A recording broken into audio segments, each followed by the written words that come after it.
Making use of tenacity stacks has led to some of the highest damage increases I've seen in Nightreign, and by far the highest damage increases I've gotten while using the Executor. So like most of you know, his passive Tenacity increases his damage by 20% when you recover from a status ailment. So if we use the Ash of War seppuku that we can get from a random relic drop, we are able to activate his ability at will and receive these boosts. And while a lot of you might know that, did you know that these effects stack multiplicatively?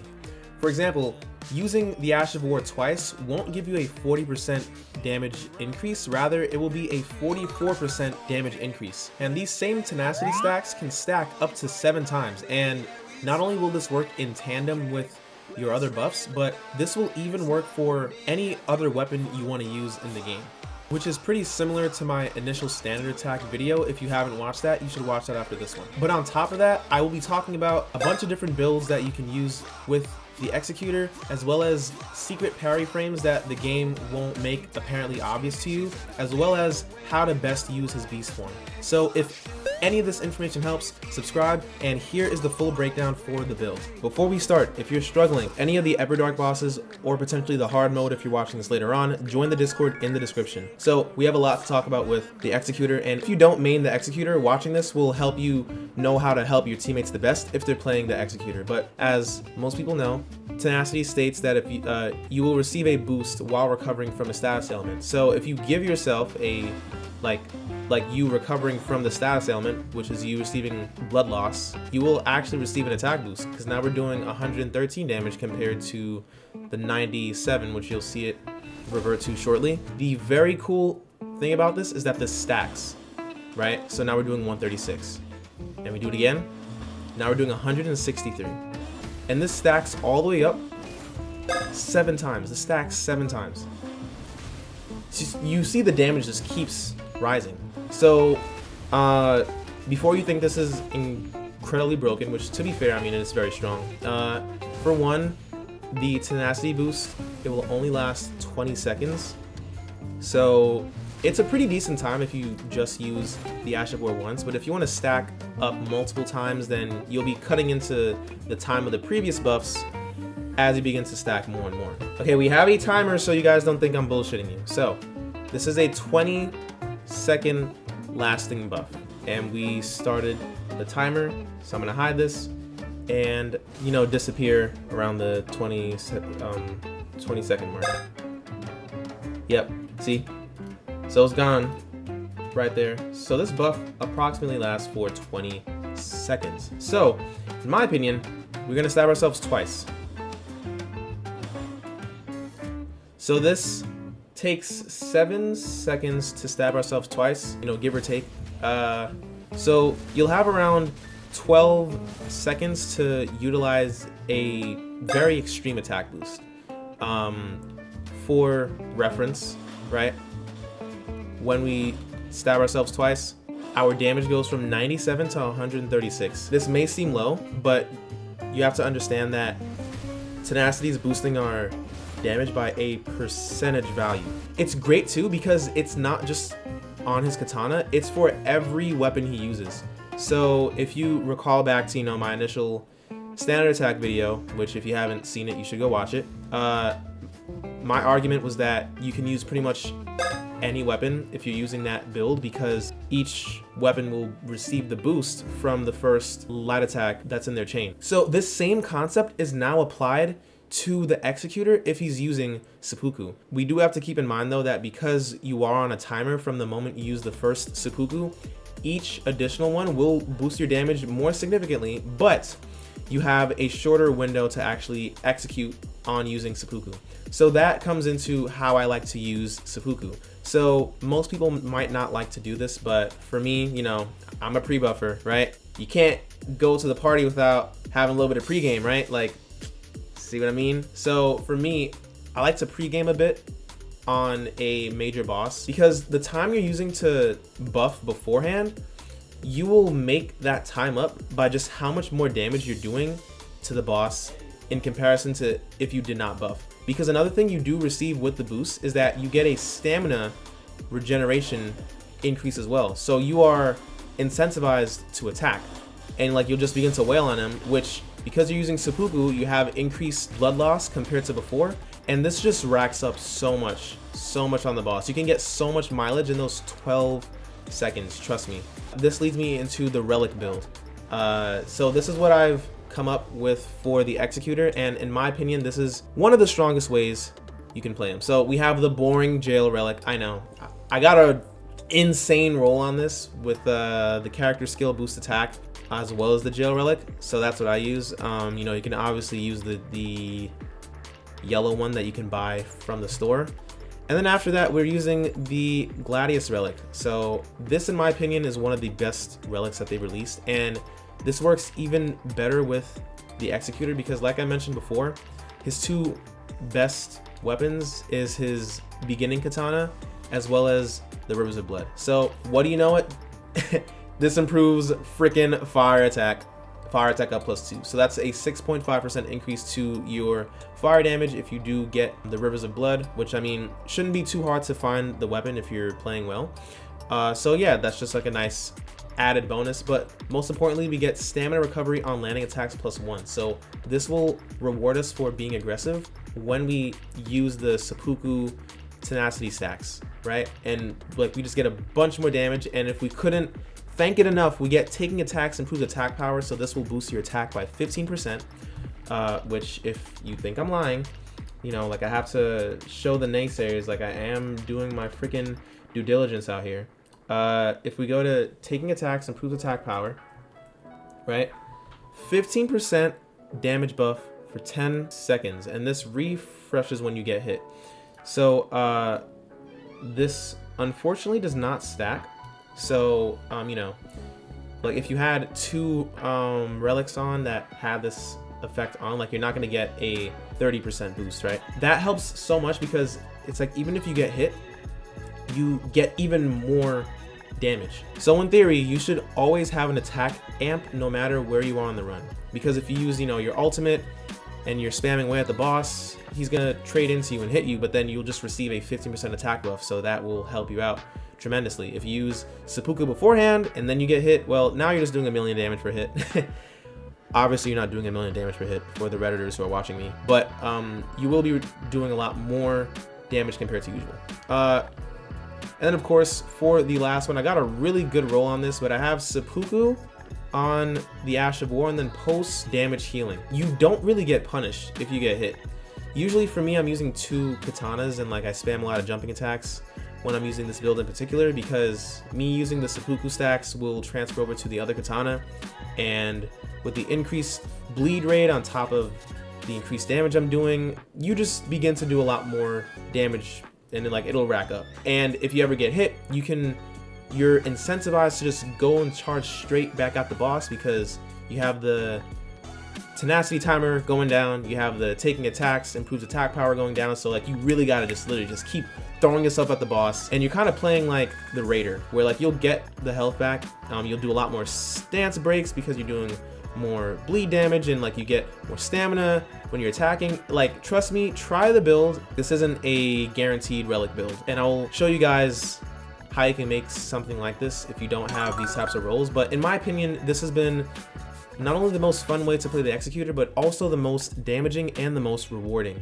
The Executor's ultimate really synergizes with seppuku, because for me, I usually like to use seppuku about 2 to 3 times before I pop the ultimate, because you will be receiving a full heal when you use your ultimate, and the attack buffs will transfer over to your dog form, so you can wail away, sing your furry song, because I know I'll be singing it. What's nice is that when you revert back, you will most likely still have your bleed buff on your katana, so you can keep being incentivized to just swing away and get as much bleed damage and bleed procs as possible. This just works for any weapon. It's not just this katana. You can use any weapon you want to, because the seppuku tenacity stacks will transfer to those as well.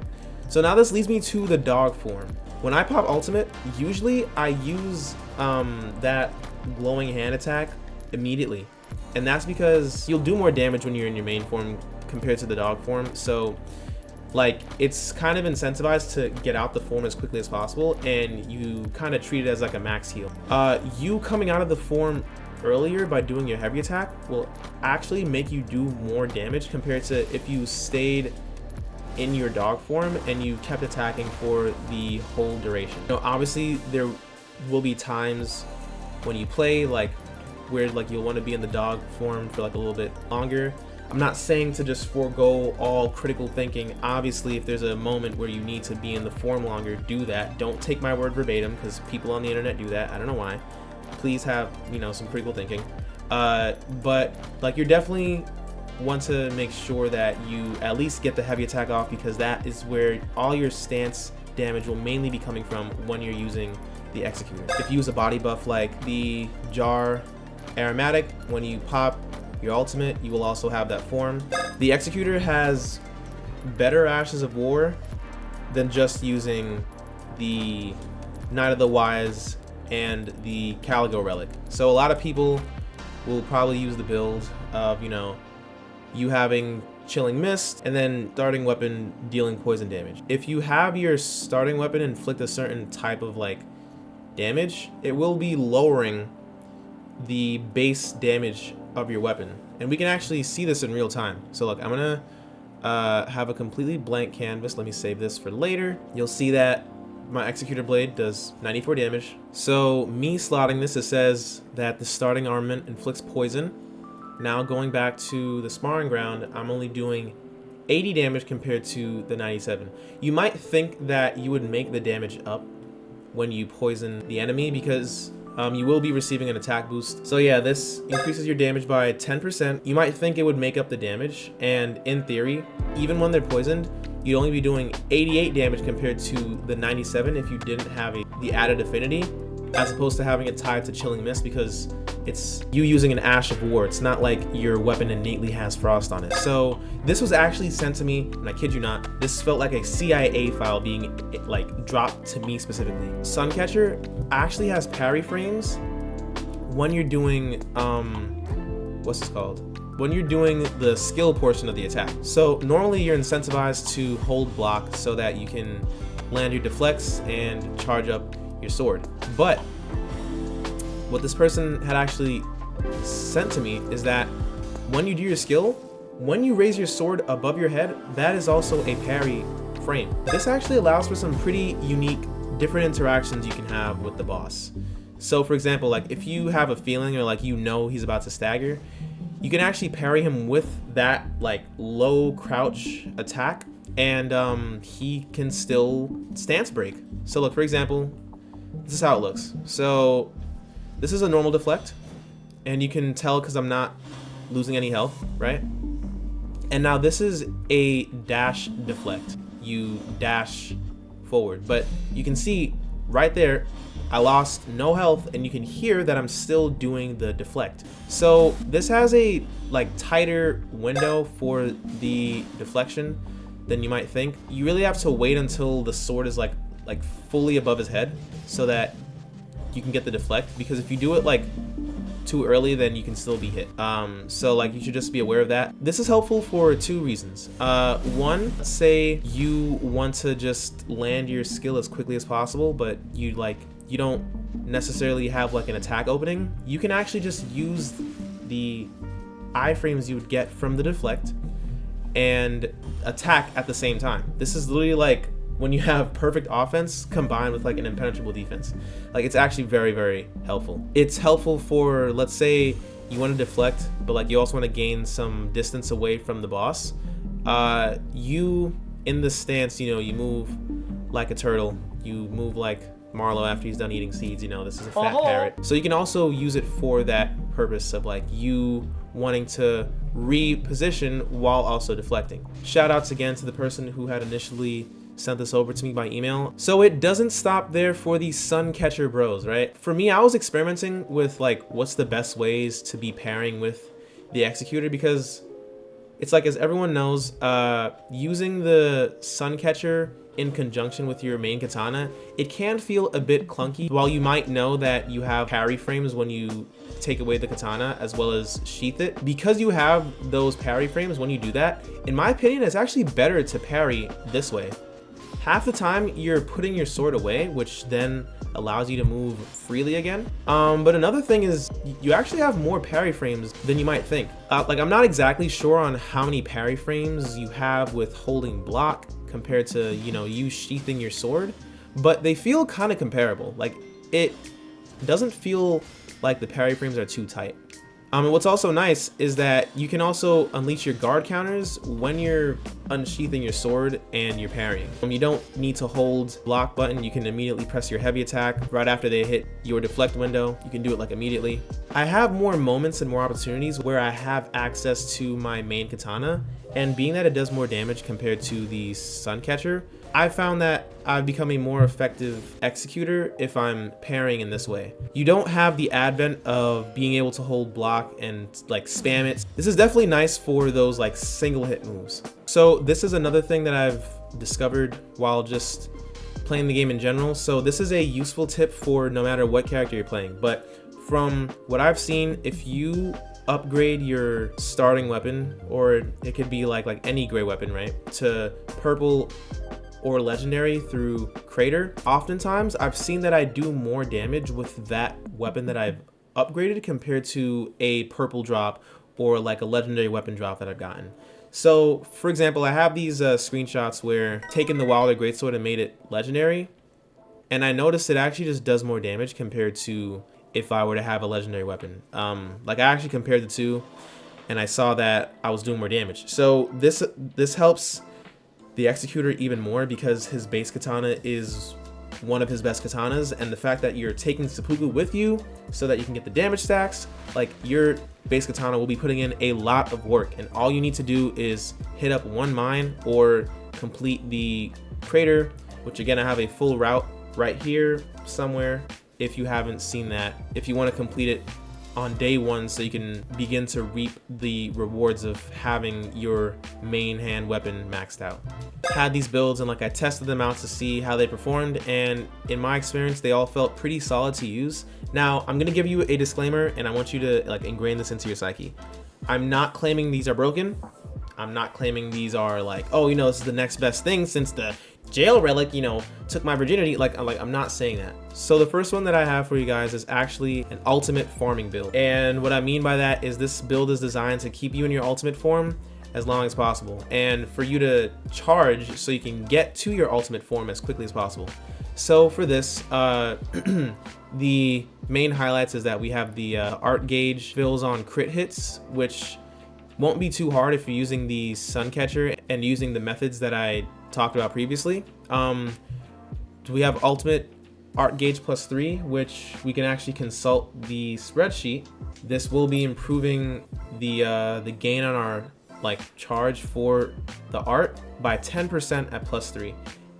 This does stack, so if you wanted to have 3 copies of like +3, you can do that, and you'll be charging your ultimate. So that would be 10% cubed. So it's not exactly a 30% buff, but you will receive a substantial buff to your art gauge charge fighting people, because it says it only affects passive ultimate gauge gain when you're in combat in general. And then we have you gaining charge from successful guarding. So this will also take effect if you are using like the skill and you sheath your sword and like you unsheath. That also counts as you successfully guarding. So, you know, you will be receiving a point of charge on your ultimate. I'm not exactly sure how that translates, but all I know is that you guarding gives you more charge, and that's good.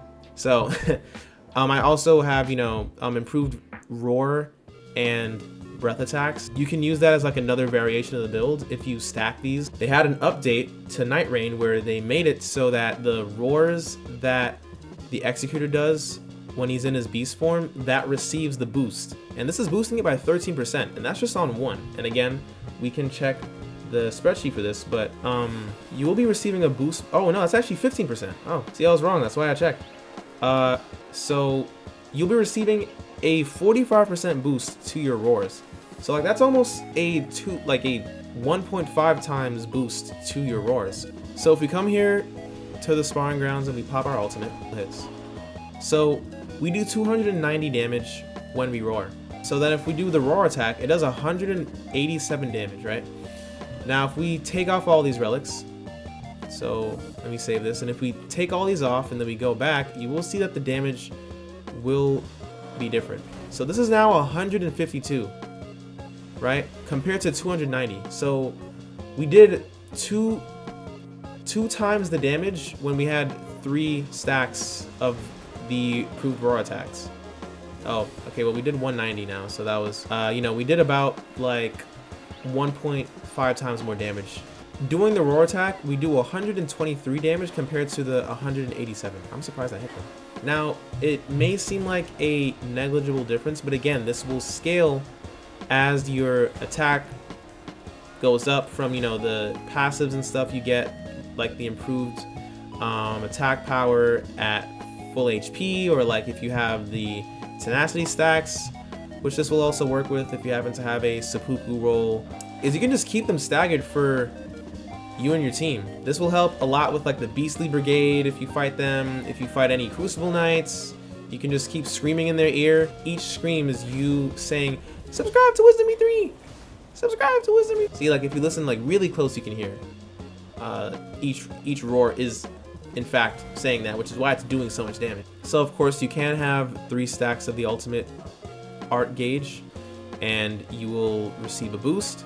Have your ultimate a lot more often than you might think. I only have, oh, okay, here we go. Defeating more, right, okay. So look, we have +9 on the ultimate art gauge. And I'll show you guys what this looks like. After we pop this, and we go back here, and when we're attacking the dummy, each attack will be granting us back some ultimate charge. So now just imagine this if you're attacking like a group of enemies and like you kill them, and then you go to like another camp and you do that, you'll have your ultimate more often than you think. So like this isn't even a bad build if you want to try out to really maximize the dog form. Plus, it's even more helpful if you have the roaring restores HP, because this heals not only you but your teammates as well if you're playing in teams. So now for the Suncatcher build. What's nice about this one is there's a lot of different ways you can really go with this. Like there's no one Suncatcher build, but so long as you're improving your physical attack, because it does stack, you can have a 15% boost to your current turn, to your physical attack. So that's nice if you're able to put 3 stacks of your attack up +2. But mainly you want to have character skill boost attack, but attacking drains HP. So if we look again to right here, drains, all right, so increases damage by 8% for 2 seconds and drains 10 HP for each attack. So this will not stack, but you can actually buy a guaranteed version of this at the collector's signboard, which is nice because, you know, it's right here. So you can get this. I think this is the best relic for your Suncatcher build. I think this should be mandatory because you get HP back from guarding. Like there's 2 stacks on it. Well, actually no, there's 1 stack, but you'll charge your ult when you guard. For this one, it's more focused on you just landing your normal attacks. What's nice about his Suncatcher blade is it uses very little stamina, so this is really good for if you need to revive your teammates, or if you just want to keep attacking and wailing on the enemy. The other variation that I like to use, oh, speaking of, you can use initial standard attack stacks, because what's nice about the Executor's Katana is this has a very quick reset on the 2-hand, right? And because you're not really doing status damage, it's actually not that bad of an idea to just do this on like on repeat. It's really not that bad of an idea. Like you're not looking to farm status. It's nice too because you don't really have to focus on like, you know, getting materials to upgrade the Suncatcher. Like it just comes how it is. Your Suncatcher will get stronger the more you level up. That's really the only way to power up the damage, which is exactly why I'm using the initial standard attack stacks. Like I feel like it's something that really helps out the build if you wanted to use it in this way. So this has a very quick reset, and you'll see on my damage I'm doing 182. So now we're doing 126. That might seem negligible, but you do attack a tad bit slower if you're 2-handing the katana compared to if you were able to 1-hand it, but FromSoft doesn't like us. So You know, in my opinion, that's the best way to really squeeze the most damage out of the Suncatcher if you wanted to purely use it as a weapon. So another way you can run it is if you have improved guard counters. So this turns you kind of into a pseudo guardian, which, by the way, the reason why I'm wearing this shirt is because I'm making a music video for a Nightreign song. Tell me what creator is doing this, bro. I'm dropping a banger. And I'll play a little bit of the song, but I'm that confident you will like the song. And I even got a guardian hood for it. Bird up. Okay, let's get it right. Holy fire, lightning, yeah, we smite. Okay, let's rain the night. It's not for me, I do it for the fly. Flock, flock, flock, flock. Everything is always so flock. So, you know, anyway, subscribe to see the music video because it's dropping soon, and the song is dropping this Friday. If we go and add on improved guard counters, you will see the damage that we will be able to pull off when we have 3 stacks of improved guard counters. If you want to use a guard counter build, make sure at least one of your slots has guard counter is given a boost based on current HP. So the way that this spreadsheet describes how it works, because it's worded a little weirdly, right? But if you've been on the internet for any amount of time, you would have probably heard that using this relic is one of the only ways that the Guardian can receive a substantial boost to his damage output. So for one, the increased guard counters will stack. It's doing 15% more on car insurance again. So just having 2 will have us be doing 30% more damage on our guard counters. But most importantly, if you have this one on, right, it says damage varies linearly with percent health remaining, but potency varies greatly between character, level, and weapons. So this will not stack. However, it says that the buff seems to scale off of the amount of HP as a flat amount per weapon type. So what that means from what I've tested is that it takes into account your maximum HP, not what you like currently have. So let's say you get knocked down to 1 health.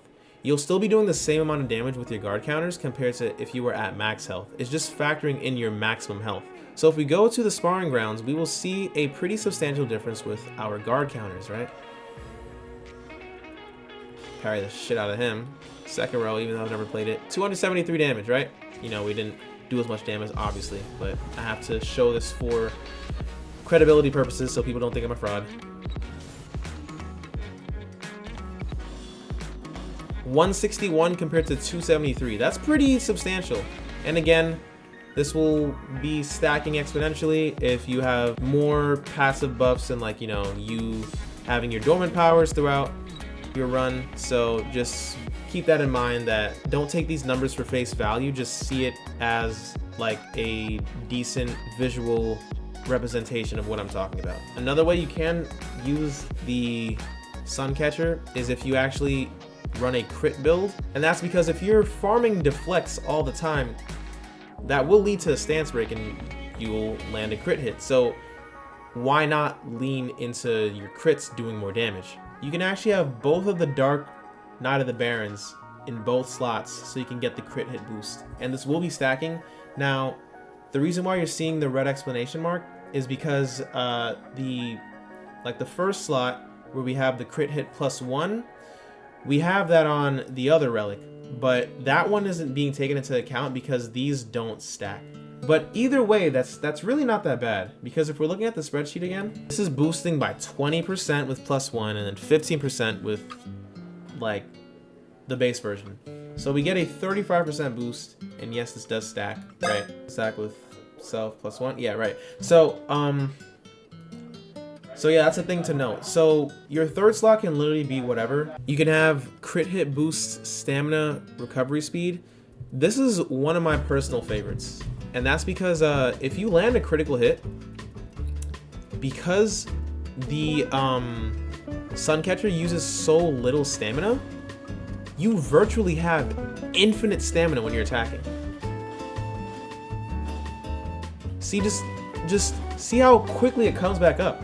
I kid you not, like, you can actually make this to where you have virtually infinite stamina. So let's say you got a roll where, like, you want to use like the Gladius relic, right? which thankfully, you know, it's yellow, which is why I like this Chalice slot a lot for him. If you land that critical hit, if you just dig in him, like if you just get that dig in, right? And you take this out, look at your stamina. Look at it.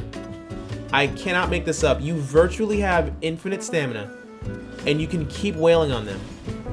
And this is happening because of the fact that we get like that small bit of stamina from when we land attacks, and then we have the improved regen on our stamina when we land the crit hit. Granted, you'll lose like a very sliver, like a very small amount of stamina per hit, but if you look at it in terms of just net loss, you really don't lose a lot. And then you can wait like half a second and get all of that back because you got the crit hit, which is improving your stamina regen. So I also wanted to mention the Executor's playstyle because, in my opinion, he's actually more similar to Guardian than you might think. Yes, Marlowe right here, this Guardian, the Executor and you are related, man. Like I'm telling you, because he's incentivized to use his Suncatcher so he can farm stance breaks, right? Like it's a part of his kit. They want you to do that.